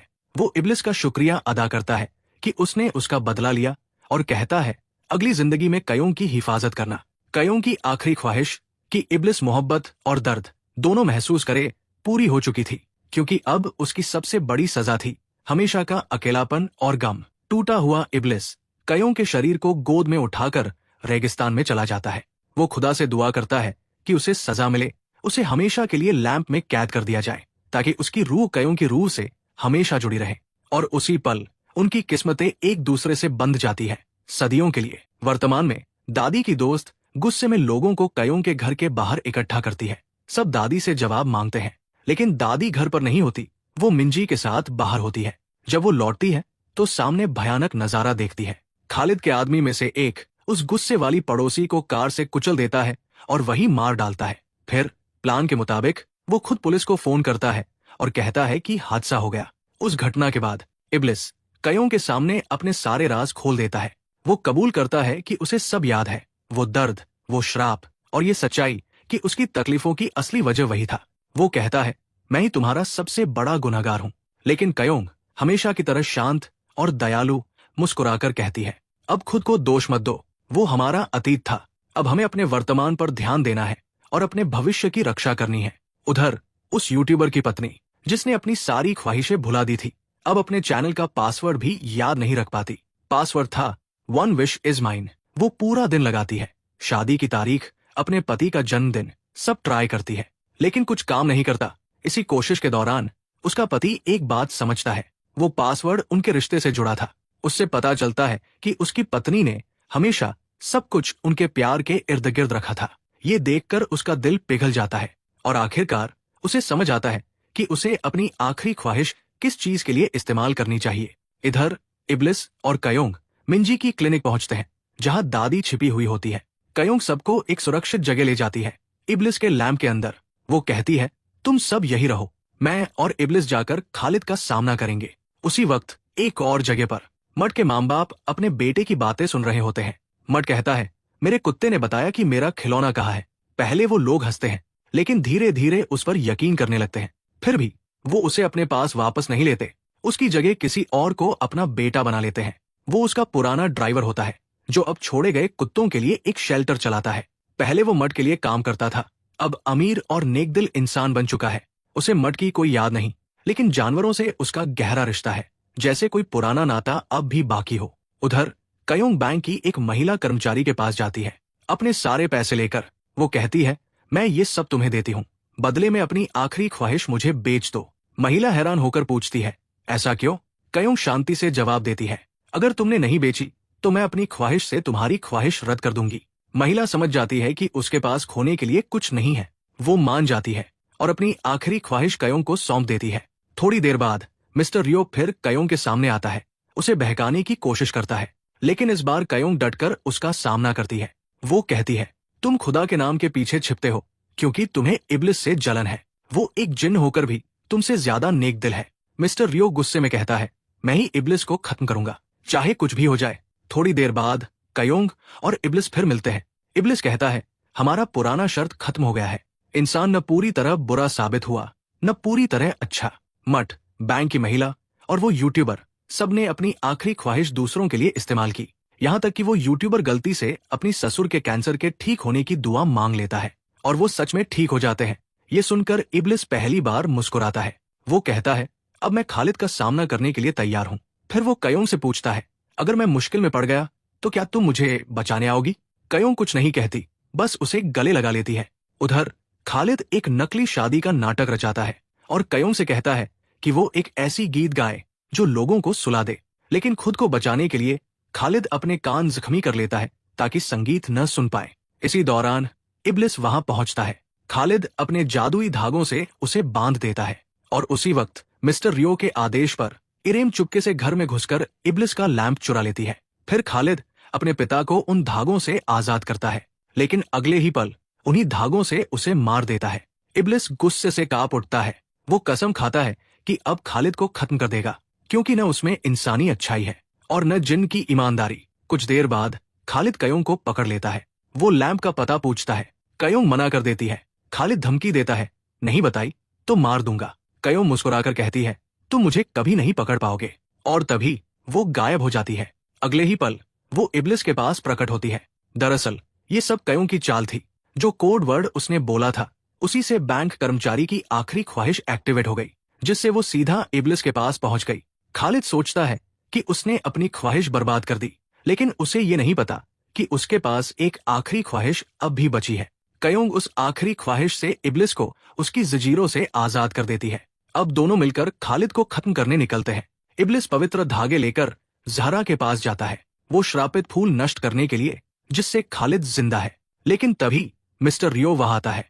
वो कहता है, अगर तुम मरे तो कयोंग तुम्हें भूल जाएगी और फिर से एक पागल इंसान बन जाएगी।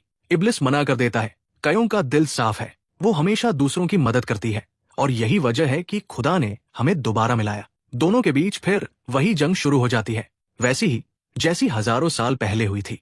उधर खालिद मिंजी और दादी को लैंप से निकालता है ताकि उन्हें मार सके, लेकिन साद आगे बढ़ता है। वो दोनों की रक्षा करते हुए जान दे देता है। वो अपनी आखिरी सांस तक इब्लिस का वफादार बना रहता है। फिर खालिद का एक आदमी मिंजी पर गोली चलाता है, लेकिन दादी उसके सामने आ जाती है। गोली उन्हें लगती है। मरते वक्त वो सारे जादुई धागे निकल जाती है ताकि खालिद उन्हें कभी इस्तेमाल न कर सके। खालिद कयोंग को दादी की लाश के सामने घसीट कर लाता है और उन धागों को निकालने की कोशिश करता है। उसी वक्त चीफ पार्क पुलिस के साथ वहां पहुंचता है। कयोंग ने पहले ही उसे चेतावनी दी थी, जब गांव के सारे पक्षी मर जाए, समझ लेना कुछ भयानक होने वाला है। वापस रेगिस्तान में इब्लिस मिस्टर रियो के पंख काट देता है, लेकिन उसे जिंदा छोड़ देता है। वो कहता है, मुझे अब भी तुम्हारी जरूरत है ताकि सब कुछ सही तरीके से खत्म हो। मिस्टर रियो आखिरकार अपनी नफरत छोड़ देता है। खालिद आखिरी बार कोशिश करता है। वो कयोंग को मारना चाहता है ताकि इब्लिस सामने आए, लेकिन इब्लिस उस अमर फूल पर तलवार चला देता है और फूल टूटते ही खालिद खुद अपने धागों में फंसकर मर जाता है। इब्लिस कयोंग के पास भागता है, उसकी आंखों में आंसू है। वो जीत तो गए, लेकिन बहुत कुछ खो दिया। साद और दादी अब नहीं रहे। दादी के अंतिम संस्कार में उनकी बेटी यानी कयोंग की माँ आती है। वो जोर जोर से रोती है, हालांकि कभी अपनी माँ की परवाह नहीं की थी। वो कहती है, मेरे पोते से अंतिम संस्कार करवाओ। कयोंग नहीं करेगी, क्योंकि उसमें कोई भावना नहीं है। लोग आपस में फुसफुसाने लगते हैं। कयोंग पत्थर दिल है, लेकिन सच्चाई सिर्फ वही जानती है कि उसके अंदर तूफान चल रहा है। वो सिर्फ इसलिए चुप है क्योंकि उसने सारी जिंदगी अपनी भावनाओं को छिपाना सीखा है। कायोंग अपनी दादी के जाने के बाद घर के हर कोने में उनके छोड़े हुए छोटे छोटे नोट्स पाती है। हर नोट में एक प्यारा सा संदेश लिखा होता है, जिंदगी कैसे जीनी है, खुद का ख्याल कैसे रखना है। जब कायोंग उन्हें पढ़ रही होती है, तभी बैंक की एक महिला उसके घर आती है। वो वही महिला होती है जिसे कायोंग ने पहले अपने पैसे दिए थे। वो कहती है, मैं तुम्हारे पैसे लौटाने आई हूँ। लेकिन कायोंग, जो अब अपने अतीत का बहुत हिस्सा भूल चुकी है, मुस्कुराकर कहती है, रख लीजिए, ये उन दिनों का शुक्रिया है जब आपने मेरी मदद की थी। मगर बैंक की वो महिला मना कर देती है। वो कहती है, मुझे बस अपनी पुरानी जिंदगी और अपनी नौकरी वापस चाहिए। कायोंग उसकी बात सुनकर बहुत भावुक हो जाती है। वो सारे पैसे लेकर अपने घर के बाहर मिर्च के पौधों के नीचे गाड़ देती है, जैसे कह रही हो, अब मुझे इन पैसों की जरूरत नहीं। अगले दिन मिंजी कायोंग से मिलने आती है और उसे एक चौंकाने वाली बात बताती है कि उसने सिर्फ दादी को नहीं खोया, बल्कि उस औरत को भी जिससे वो प्यार करती थी। जब दादी थोड़े वक्त के लिए एक जवान औरत में बदल गई थी, मिंजी को उनसे प्यार हो गया था। मिंजी दादी के आखिरी शब्द भी बताती है, कायोंग मेरी दुनिया की सबसे कीमती चीज है। ये सुनकर कायोंग चुप रह जाती है। वो सोचती है, अब उसके पास बचा ही क्या है, दादी जा चुकी है, मिंजी आगे बढ़ चुकी है और कायोंग को लगता है अब इस दुनिया में उसके लिए कुछ नहीं बचा। वो आखिरी बार इब्लिस को बुलाने के लिए दिया रगड़ती है, मगर वो नहीं आता। दिन हफ्तों में और हफ्ते महीनों में बदल जाते हैं। आखिरकार कायोंग खुद दुबई के रेगिस्तान तक पहुंच जाती है, बस इब्लिस को ढूंढने के लिए। जब इब्लिस को एहसास होता है कि कायोंग उसे ढूंढते ढूंढते मर जाएगी, तो वो मजबूर होकर सामने आता है। कायोंग फिर अपनी आखिरी इच्छा रखती है। वो मरना चाहती है, लेकिन इस बार हर वो एहसास महसूस करके जो उसने जिंदगी भर मिस किए, अपनी दादी का प्यार, मिंजी की दोस्ती और इंसानियत की गर्माहट। वो कहती है, ये मेरी एकमात्र स्वार्थी इच्छा है। मैं भ्रष्ट इसलिए बनी थी ताकि तुम्हें बचा सकूं। इतिहास में पहली बार महान जिन्न इब्लिस एक इंसान के सामने झुक जाता है। वो कहता है, मैं तुमसे प्यार करता हूँ कायोंग, और फिर हमेशा के लिए गायब हो जाता है। कायोंग पहली बार सच्ची भावनाएं महसूस करती है। वो रोती है, हंसती है, टूटती है, लेकिन उसके चेहरे पर संतोष है। उधर इब्लिस मिस्टर रियो के पास लौटता है अपनी सजा स्वीकार करने के लिए, मगर जब रियो बताता है कि कायोंग की उम्र अगले दिन खत्म हो जाएगी, तो इब्लिस पहली बार भगवान से प्रार्थना करता है, एक इंसान की जिंदगी के लिए। अगली सुबह आयरम, वो औरत जिसने कभी खालिद को दिया था, कायोंग के पास आती है माफी मांगने। वो अपनी गलती समझ चुकी होती है। वो कायोंग की सारी भूली हुई यादें वापस कर देती है। कायोंग को सब याद आ जाता है, इब्लिस से उसकी मुलाकात, उसका असली रूप और वो गहरा प्यार जिसके लिए उसने खुद को कुर्बान कर दिया।